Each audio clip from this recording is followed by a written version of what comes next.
Hey everyone, welcome back. I Heart Sports. Today I'm going to be taking a look at the NL playoff picture, the playoff race, where everyone's singing.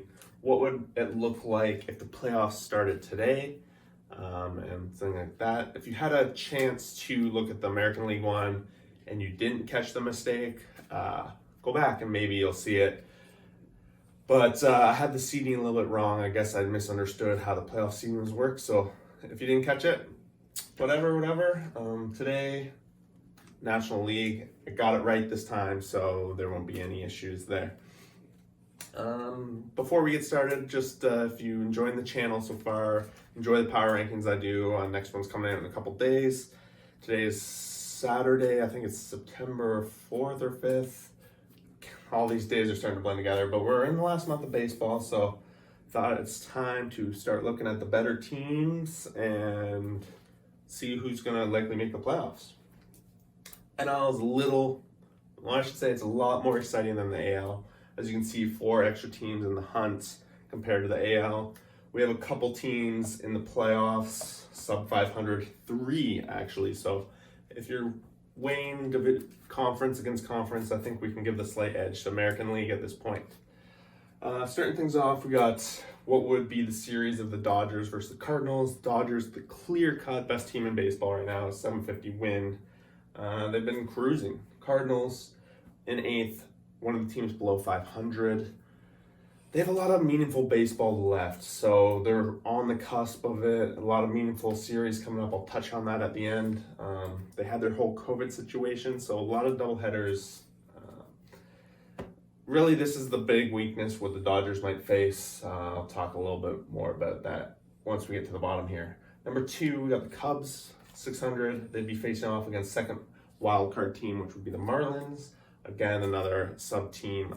Again, another COVID team against a team that seems to be hitting on most strides for now. Yu Darvish pitching amazing for the Cubs. If it comes to a 3-game set, giving the Cubs a big edge in this one, definitely.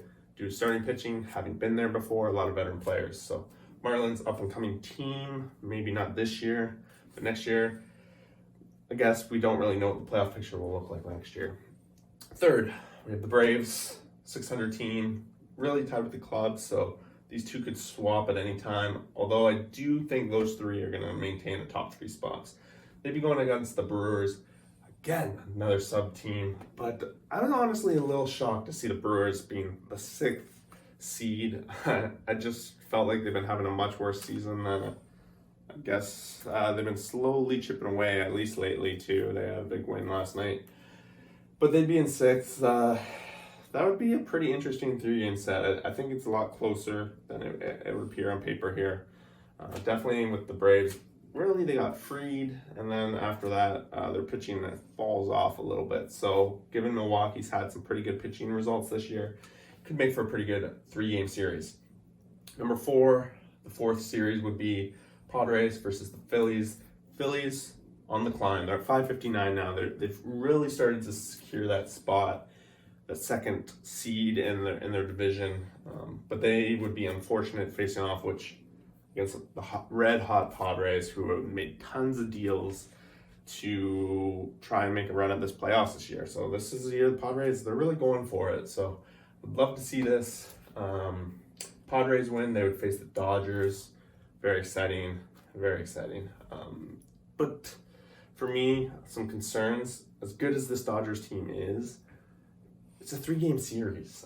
No matter who they really face off against, they run the risk of it running against them. And to have to face the Padres in the 2nd round, if that's how this all plays out at this point, the Dodgers, as good as they are, they still have a tough road ahead if they're a World Series.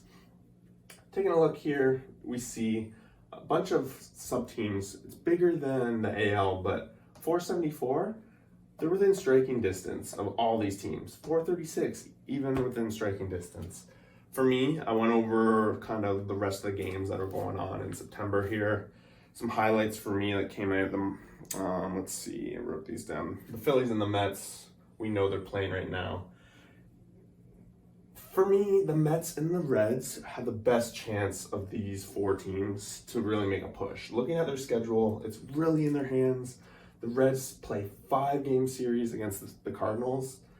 The Mets have a lot of games against the Phillies, and they even play some of the other teams like the Braves and stuff like that. So if they can get on a little bit of a run, they have the easier schedule, whereas these teams are facing off some of the stronger teams in the Western. I know I've talked about it before. I feel like the West is really the best of the conferences, the toughest one. I give the edge to these teams. If I had to choose right now, I would honestly think the Mets are going to make a run at this. I want to say the Reds, but they just haven't been able to pull it together for me. It's in their hands, though, these two teams, really in their hands. And down the stretch, it's going to be pretty damn exciting. Super pumped for it. Yeah, so let me know what you guys think. Do you think this is how it's going to play out? Do you think one of these four teams is going to easily make it in? And if one of these three division leaders are going to get dethroned, who's it going to be and why? Let me know. Let me know if I'm a clown, as per usual. Thanks for watching. We'll check in again soon. Power rankings coming out in a couple days.